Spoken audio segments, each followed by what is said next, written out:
Here we go. First question. So some of us are skeptical about the program, the one-to-one computer program, wondering why you need that, and wondering if you already have your own laptops at home and why you would need them here.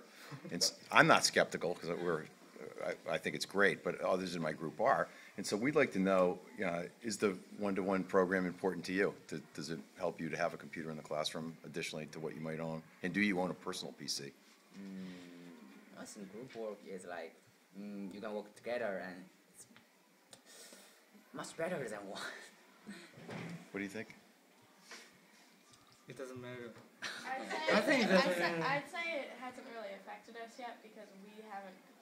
They're starting the program in the middle school, so we haven't gotten it yet. But I already have a laptop at home, so if they allowed us to bring in our own laptop, so we wouldn't have to buy another one, I think that would be better. Okay. That's just my personal opinion. Do other people agree with that, or any other disagreeing opinions? All right. So next question. Would you get distracted having a laptop in a classroom? Is it a distraction, or is it? I think it can be because they have applications on it, like photo booth, and you can go on Facebook. So it definitely adds distractions to the class since you have access to internet. Okay. And then, how do you learn math? So if you agree with my thesis that Excel, for example, is one big calculator, is really what that program is. In math, I think both of us agree, having gone to school here, math is a really vitally important subject and one you'll use throughout the rest of your careers and helps you learn how to think. So how do you decide, will it inspire you not to learn math because it's so easy to figure out problems on the computer? How do you balance the computer's ability to figure out problems versus your need to learn how to figure them out yourselves? I personally think that if we had Excel, we'd already be able to do the problems. If we have Excel at home, like when we're doing our homework at least, we'd be able to do it. But I don't know if if people know exactly how to use it as powerfully as people can.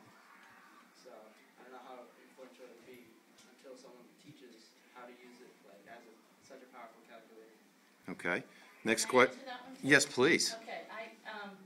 Excel is a tool that we use, and you can't use Excel. Computers are only tools. You only can put into them what's in a human mind. What goes in is what's important. So with a computer, it only helps to enhance the education because we have to teach them how to do it on paper before they can actually put it into the Excel to make it actually work. So you do both. They need to learn both. The science, the mathematics behind it, and then the tools that make it easier. Okay. My next question, are your teachers trained? Do you feel like your teachers are trained? In today's generation, many of you actually know more about computers than your teachers might, since I'm an old guy. And so how do you think the teachers know as much as you do about computers?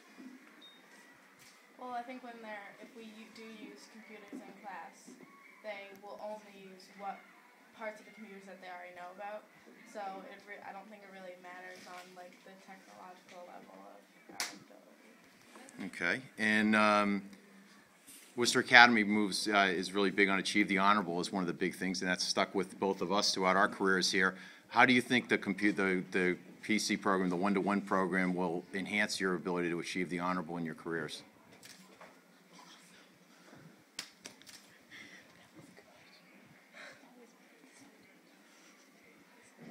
Any comments? Nothing. It creates a whole other aspect to it because if you have a computer, it allows you to do things that may not be achieving the honorable. Okay. So if you have a computer, you have access to let's say in my French class, we're not allowed to use computer programs to translate things. So we have now this access to do that. So it's our responsibility to follow the contracts we signed, saying that we will not do this. Okay, great. Thank you all very much.